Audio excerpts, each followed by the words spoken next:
So welcome everyone to Brent's Anime News Corner for the week ending the 1st of January 2011. Happy New Year to everyone. Let's talk about some news.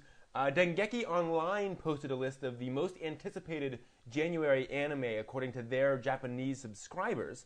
So here's some of the stuff that the folks over in Japan are really excited about. The number one is Kimi ni Todoke second season, followed by Infinite Stratos, Mitsudomoe second season, Kore wa Zombie Desu Ka, Beelzebub, Yumikui Mary, Oni-chan no Koto, Gosek, Madoka Magica, and Wolverine.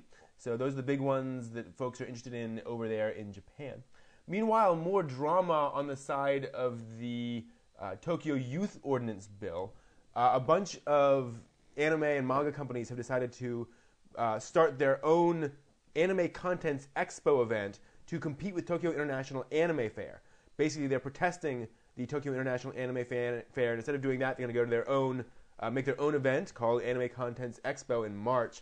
The companies involved include Aniplex, Animate, Katakawa Shoten, King Records, Geneon, Frontier Works, Marvelous Entertainment, and Media Factory. So those are some pretty big names in there, and they're planning on doing their own thing to protest that. So who knows? Meanwhile, in sort of happier news, the number one Blu-ray disc this past week was Gundam 00. The film sold 59,000 Blu-ray discs to hit the top of the charts. The DVD is at number 4 on the charts, so good on you, Gundam 00, Awakening of the Trailblazer. Love that. Meanwhile, also in happy news, Gonzo has returned to profitability. They were not doing so well financially there for quite a while. But in the period from March to September of this past year, they earned about $900,000 in operating profit or $340,000 in ordinary profit. So good news, they seem to be back in business and chugging along. In fact, they've announced a few new things they're going to be working on, some animated sequences in games, things like that. So looks to see that Gonzo is not out of the running anytime soon, and they'll be making more very pretty plotless stuff soon.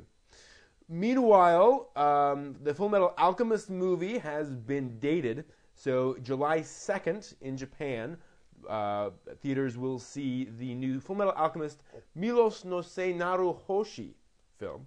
I'm not sure how all that is exactly supposed to be pronounced, but Milos no Se Naru Hoshi seems to be the title of it, and it'll be coming out in July 2nd in Japan. Also being released, actually Crunchyroll has announced a few new series are going to be, they've either put on there or they will be showing. They will be showing Mitsudomoe second season this coming up year, this coming up season. And they've already added Canvas 2, Venus Tomomaru, and Magician's Academy. So that's cool. Their full list of Winter 2011 anime will be announced next week, so we have a little while to wait to see what Crunchyroll will be adding. Meanwhile, the English voices for Evangelion 2.22 have been announced. So if you're looking forward to that dub, here's the major voices for that. Asuka will be played by Tiffany Grant. Mari Illustrious will be played by Trina Nishimura. And Ryoji by J. Michael Tatum. So, solid voice acting all around. Finally, in anime news, Uminosuke Ida is an anime director who passed away this past year. He finished direction on Mobile Suit Gundam 8th MS Team and also directed Hellsing, and very well-respected anime director. He passed away in, I believe it was November, yeah. And he was working on a film called Toa no Kuon, and the Bones actually is working on it. So Bones has said they're going to finish the film and release it.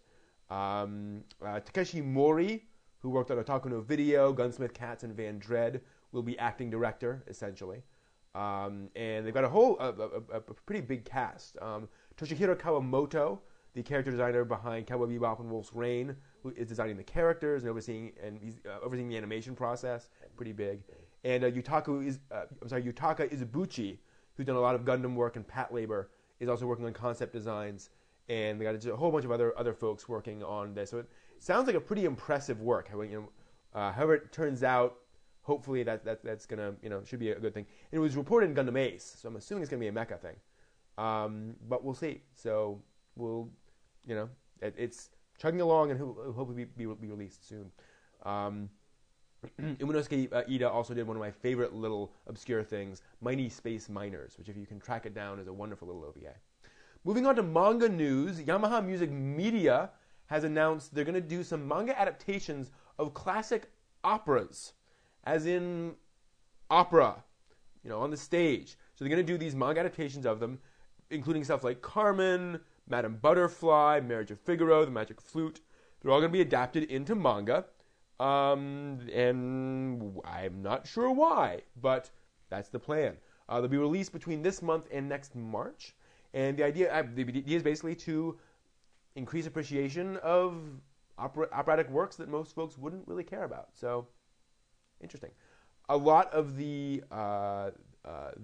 folks involved, it's a wide variety of folks involved. Rumi Kizawa, Motsuko, Kaoru Kobayashi, Aiko Satakane, Brocolico actually is working on that. So, a bunch of this new stuff coming, which is cool and interesting. I'm kind of intrigued, but whatever.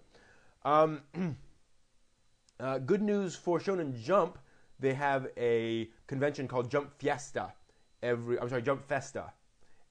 every year. And they got 165,000 attendees this past week, which is pretty darn impressive. To give you a feeling, Tokyo Game Show got 158,000, and 105,000 attended Tokyo International Anime Fair. So they got almost 50% more people than Tokyo International Anime Fair. So that's just for Shonen Jump titles, is what Jump Fest is about. So that tells you how popular Shonen Jump titles are over there in Japan. Meanwhile, actually a bit more manga-based drama over the Tokyo Youth Ordinance Amendment. There's this Tokyo-based award called get the exact name here. It's given out at the Tokyo International Anime Fair, and it was to be awarded to Jun Ito, the editor-in-chief of... Takeshi Nagami. Lots of names here. Takeshi Nagami was going to... Gosh, I'm sorry. This is a very confusingly written article. I need to rewrite things a little bit more. Noboru Kawasaki was going to be awarded this thing. He told Takeshi Nagami, who told Akira Shoto. Anyway, Noboru Kawasaki was going to get an award at Tokyo International Anime Fair, and he has refused it over the Tokyo Youth Ordinance Bill. He said, I'm just not going to get it. I'm just not going to accept that award with the Tokyo Youth Ordinance Bill amendment out there. Okay. So that's the idea. They then said basically, we'll give it to you not at Tokyo Anime Fair if you want to, any other date, and he still said no. So, okay. Seems a little extreme, but that's just me. Finally, some odd news. Manga UK has announced plans for a social media hub in 2011. Not too many details available on this. It will include news updates and video content. The editorial team will be primarily in-house. So I'm not quite sure how much of a social media hub this is going to be. It sounds more like just a website where they can announce stuff. I don't know. But maybe it will actually be a social media thing. I don't know. It's kind of an odd thing for manga entertainment to do. Also, announcement of a Haruhi-based... Let me pull up the news here. Apologies, it's in another place. Didn't pull this up in time. Oh no, I'm so not organized today. I apologize. So there's this game coming out called Reminiscence of Haruhi. That's about all I know about it. Go over to Game Trailers to check out a trailer about it, and should be a lot of fun. Looks like a nice cel shaded game where you're playing in sort of apparently the disappearance of Haruhi world. So we'll see. Finally, in some fun holiday news, basically an orphanage in Japan woke up to discover a whole bunch of backpacks left anonymously on their doorstep, along with a note saying, "Please use these backpacks for the children." Signed Naoto Date. Now, Naoto Date is the alter ego of Tiger Mask, who is a manga and anime pro wrestler who fights for children in an orphanage. So somebody basically just left these for these people in the name of Tiger Mask, which is pretty darn awesome. just so you understand those backpacks. Those are the red backpacks that you see in anime that elementary school kids have. They're made to be durable enough to last kids throughout the entire elementary school experience. So they're meant to last for like 6 years, and so they're pretty expensive. They normally cost about $300.